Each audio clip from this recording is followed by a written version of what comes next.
gonna do projects.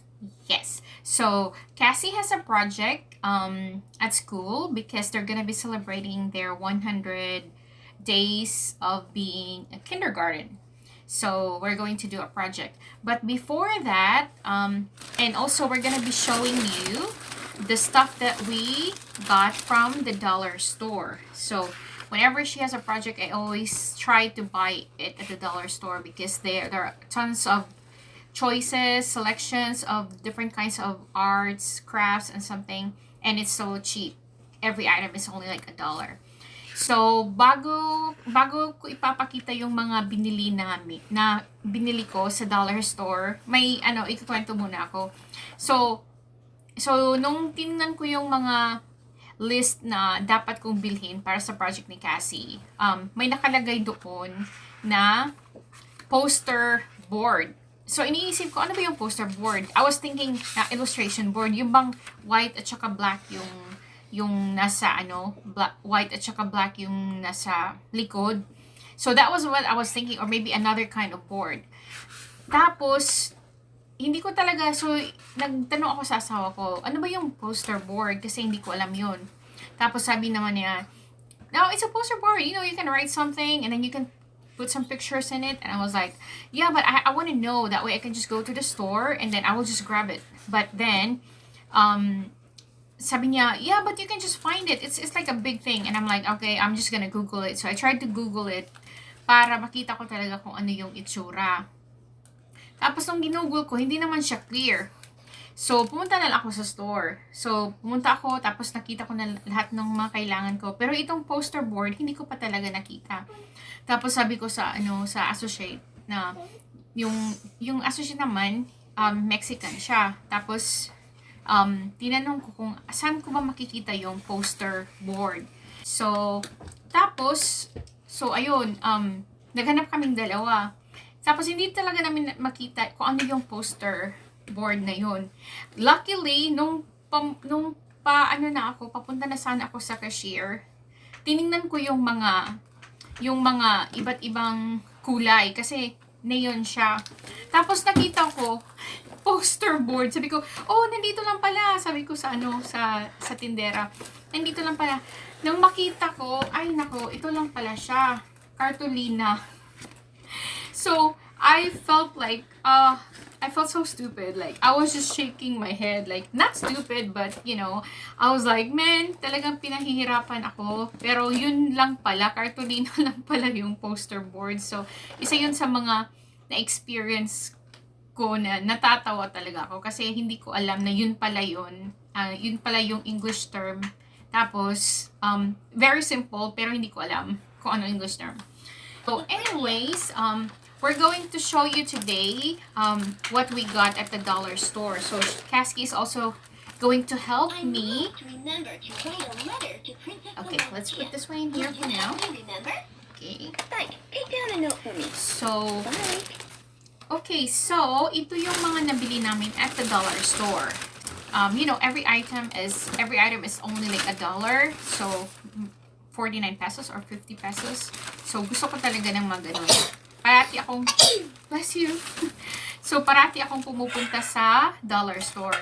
So ito yung mga nabili ko. Let's show it maybe. So this one kasi kailangan ko ng bagong baking pan. Na ganito yung size kasi yung baking pan ko medyo malaki siya. Ito, dalawa. Tapos, ito, yung Cartolina. Cartolina na naging bida talaga sa pagpunta ko sa dollar store. Tapos, okay, so, I bought some stickers because we need this for her project. And then,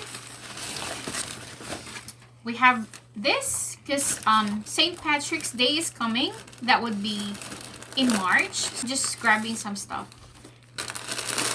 We celebrate St. Patrick's because Irish din kasi din yung asawa. Tapos we have pom-poms for her project. More pom-poms. Stickers. More stickers. More pom-poms. And more pom-poms. I wish I'm really creative and I'm artistic like my sister, but I'm not really good in art, to be honest with you. I am always jealous with people who are so good at art. But I try my best to be good at it. Tapos, yes, Kuya is good. Tapos, ito, I really like buying this one at the dollar store because I like their scrub compared to the one that I always buy at Walmart.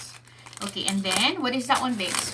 Show that one. Googly eyes. Yes, googly eyes. Yes. So, we're gonna be using this one for her art, too. Tapos, What's in? tapos, I love M&M's. So, ito, $1 lang siya. I bought two, one for me and one for dad. These kids can't, hindi sila, makakain ng M&M's with peanut because may peanut allergies to them. Yes, I know. That's why I only bought it for me and dad.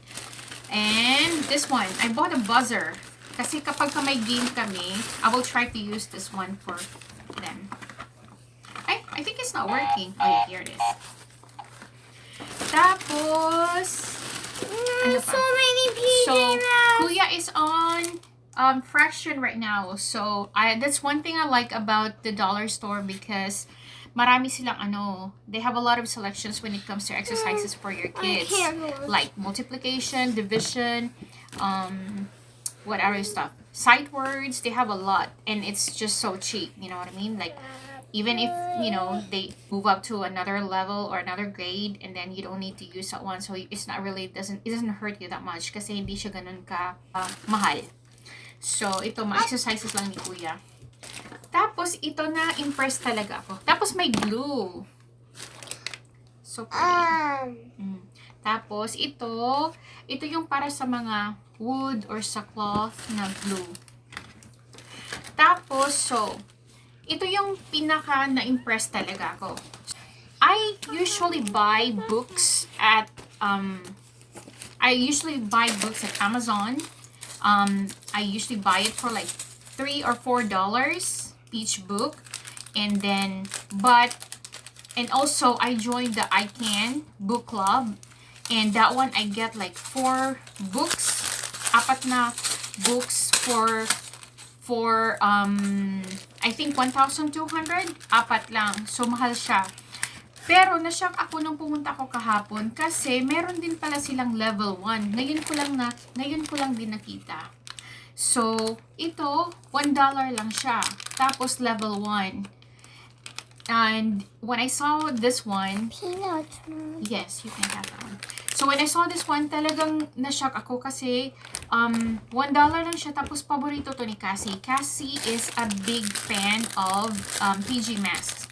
So, na-shock talaga ako. So, kinuha ko. So, kumuha pa ako ng iba. Kasi we love reading books. Tapos, ang ganda ng quality niya. Talaga ako. So, if you guys would like to buy some books, I would definitely recommend. So, I bought bumili ako ng 2, 4, 6, 6 na books. Tapos, 3 dito. Yes, we will open that one. Hold on, let me just show this one, okay? So, ito yung nabili ko.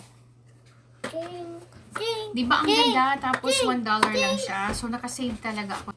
So, yun lang. Yun lang isi-share namin. And then, we will show you guys later about her project and how we're gonna do it. Well, I'm just crossing my fingers on that one if I can really do it good.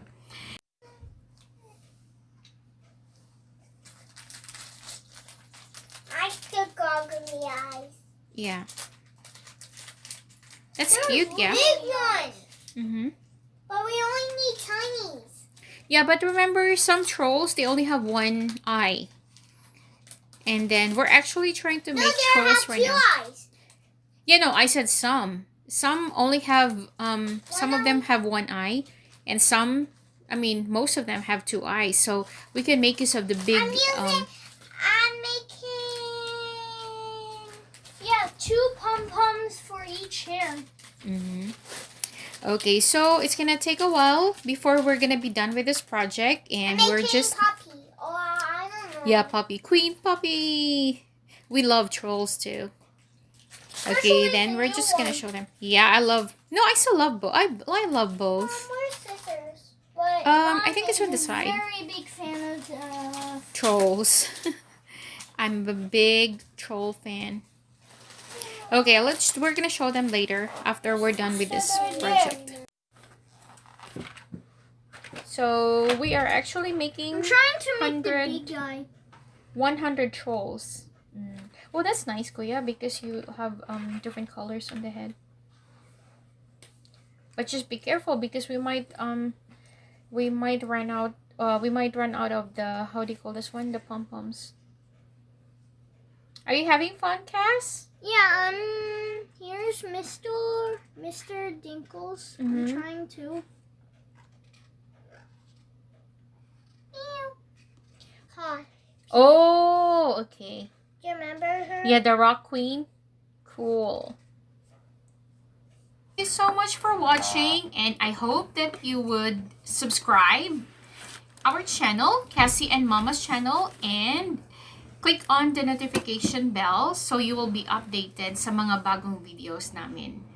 And I just want to say thank you to all our channel members at saka sa mga ka-team ko, Team Kapubre at saka sa Team Journey. So thank you so much guys at saka sa Team Lian din at saka Team Palipad. So thank you so much for watching. Have a good day. Bye-bye.